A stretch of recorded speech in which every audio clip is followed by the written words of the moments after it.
नमस्कार दोस्तों, स्वागत है आपका हमारे YouTube चैनल पर। आज हम बात करने जा रहे हैं नेपाल के सबसे चर्चित बिजली अधिकारी कुलमान घिसिंग के बारे में, जिन्हें नेपाल सरकार ने उनके पद से हटा दिया है।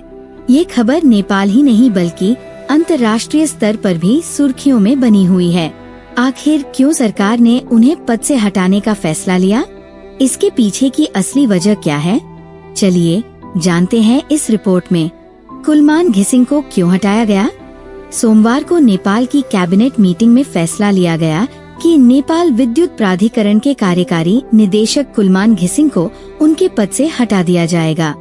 बता दें कि कुलमान घिसिंग दूसरी बार इस पद पर विक्रम संवत 2078 साउन 25 अर्थात अगस्त 2021 को नियुक्त हुए थे। उनके नेतृत्व में नेपाल ने घरेलू बिजली कटौती अर्थात लोड शेडिंग को पूरी तरह खत्म कर दिया था, जिसके चलते उन्हें रोशनी के प्रतीक के रूप में देखा जाने लगा। लेकिन उनकी दूसरी कार्यकाल की समाप्ति से कुछ महीने पहले ही उन्हें पदमुक्त कर दिया गया। इसके पीछे कई वजह बताई जा रही हैं।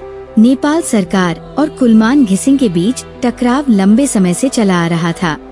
खासकर डेडिकेटेड और ट्रंक लाइन विवाद को लेकर सरकार और कुलमान के बीच मतभेद थे। यही वजह थी कि कैबिनेट ने 4 मुख्य बिंदुओं पर स्पष्टीकरण मांगते हुए घिसिंग को हटाने का आधार तैयार किया। नेपाल सरकार ने दावा किया कि 1. कार्य संपादन समझौते का उल्लंघन।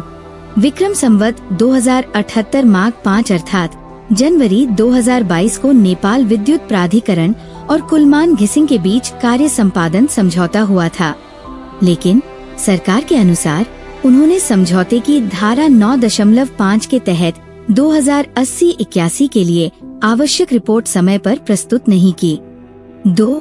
बिजली दर बढ़ाने का फैसला। कुलमान घिसिंग ने भारत के साथ हुई नेपाल भारत ऊर्जा आदान प्रदान समिति पेक की बैठक में सरकार से पूर्व अनुमति लिए बिना बिजली दर बढ़ाने का समझौता किया। 3. सरकारी आदेशों की अवहेलना। विक्रम संवत 2081 कार्तिक 25 अर्थात नवंबर 2024 को नेपाल की कैबिनेट ने डेडिकेटेड और ट्रंक लाइन बिजली उपयोगकर्ताओं से बकाया वसूली का आदेश दिया था, लेकिन कुलमान घिसिंग ने इसे लागू नहीं किया। 4.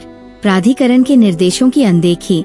सरकार ने आरोप लगाया कि घिसिंग ने प्राधिकरण और ऊर्जा मंत्रालय द्वारा गठित तकनीकी समिति के फैसलों की अनदेखी की। कुलमान घिसिंग को नेपाल के लोगों ने बहुत सराहा, क्योंकि उन्होंने विक्रम संवत 2073 अर्थात 2016 में नेपाल में बिजली संकट को समाप्त करने में अहम भूमिका निभाई थी। उनके कार्यकाल में नेपाल में लोड शेडिंग खत्म कर दी गई थी, जिससे देश में बिजली की उपलब्धता बढ़ी। लेकिन हाल ही में सरकार और कुलमान के बीच कई बार टकराव हुआ। खासकर उद्योगों को बिजली कटौती से राहत देने को लेकर विवाद बढ़ा। विक्रम संवत 2081 असार 25 और 26 अर्थात जुलाई 2024 में कुलमान घिसिंग ने कई उद्योगों की बिजली सप्लाई बंद कर दी थी, जबकि सरकार चाहती थी कि ये जारी रहे। इसके बाद प्रधानमंत्री केपी शर्मा ओली ने विक्रम संवत 2081 साउन 4 अर्थात जुलाई 2024 को निर्देश दिया कि उद्योगों की बिजली तुरंत बहाल की जाए, लेकिन घिसिंग ने इस आदेश को नहीं माना। इससे सरकार और उनके बीच विवाद और गहरा गया। जब नेपाल सरकार ने कुलमान घिसिंग से स्पष्टीकरण मांगा, तो उन्होंने 18 पेज की रिपोर्ट पेश की। उन्होंने बताया कि उनकी कार्य संपादन रिपोर्ट को जानबूझकर गलत तरीके से आंका गया। समझौते में रिपोर्ट प्रस्तुत करने की कोई तय समय सीमा नहीं थी, लेकिन सरकार को उनका जवाब संतोषजनक नहीं लगा और अंततः उन्हें उनके पद से हटा दिया गया। सरकार ने नेपाल विद्युत प्राधिकरण के कार्यकारी निदेशक पद पर हितेंद्र देव शाक्य को नियुक्त करने का निर्णय लिया है। वे वर्तमान प्रधानमंत्री केपी शर्मा ओली के साले हैं। सोमवार बसे मंत्रिपरिषद की बैठक में कुलमान घिसिंग को हटाकर शाक्य को कार्यकारी निदेशक नियुक्त करने का फैसला किया गया।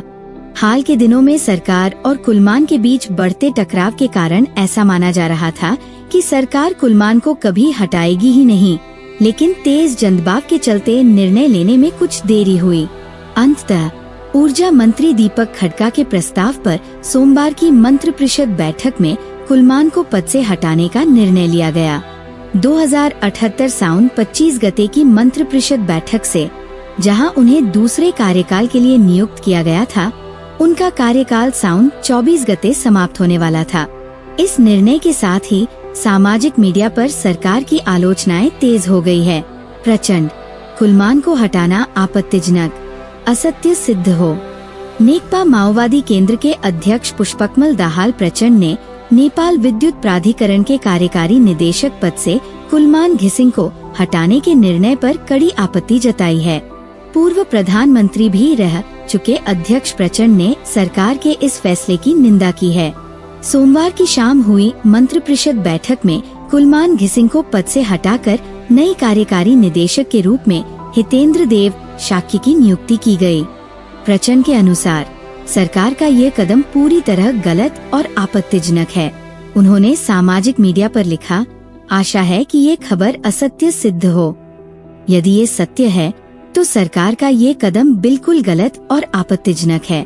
2/3 बहुमत के दंभ में लिया गया ये निर्णय अत्यंत निंदनीय है। प्रचंड का कहना है कि सरकार ने कुलमान से बार बार स्पष्टीकरण मांगकर अन्याय किया है। वे बताते हैं, जब देश में जनता चरम लोड शेडिंग की मार झेल रही थी, तब एक ऊर्जा विशेषज्ञ के रूप में मेरे नेतृत्व वाली सरकार ने कुलमान घिसिंग को कार्यकारी निदेशक नियुक्त किया था। उनकी विशेषज्ञता, क्षमता और हमारे नेतृत्व के संयुक्त प्रयास से उज्ज्वल नेपाल का निर्माण संभव हुआ। यदि अब उन पर जनता के बकाया धन को उठाने का आरोप लगाया जा रहा है, तो ये सरकार द्वारा लंबे समय से पद से हटाने के उद्देश्य से किया गया अन्याय है। मोमबत्ती जलाकर विरोध का संदेश। राष्ट्रीय स्वतंत्र पार्टी रासपा के सभापति रवि लामिछाने ने नेपाल विद्युत प्राधिकरण के कार्यकारी निदेशक कुलमान घिसिंग को पद से हटाने के सरकार द्वारा लिए गए निर्णय का सांकेतिक विरोध किया है। उन्होंने सामाजिक मीडिया पर एक वीडियो पोस्ट किया जिसमें वे जलती मोमबत्ती के सामने खड़े थे, जिससे उन्होंने इस निर्णय के प्रति अपनी नाराजगी व्यक्त की। वीडियो में उन्होंने मौन रहते हुए कुछ देर तक मोमबत्ती जलाई और पोस्ट के कैप्शन में लिखा, किसे रखें किसे हटाएं, अंतिम निर्णय तो जनता ही लेगी। ये वही निर्णय है जिसे सोमवार की शाम आयोजित मंत्रिपरिषद बैठक में लिया गया था, जिसमें कुलमान घिसिंग को पद से हटाकर हितेंद्र देव शाक्य को कार्यकारी निदेशक नियुक्त किया गया। इस फैसले के खिलाफ सत्तारूढ़ दल के भीतर भी विरोध की लहर दौड़ गई है। तो दोस्तों, ये थी नेपाल की सबसे बड़ी बिजली से जुड़ी खबर। कुलमान घिसिंग को पद से हटाए जाने के पीछे कई वजह बताई जा रही हैं, लेकिन ये देखना दिलचस्प होगा कि आगे क्या होता है। आपकी इस खबर पर क्या राय है?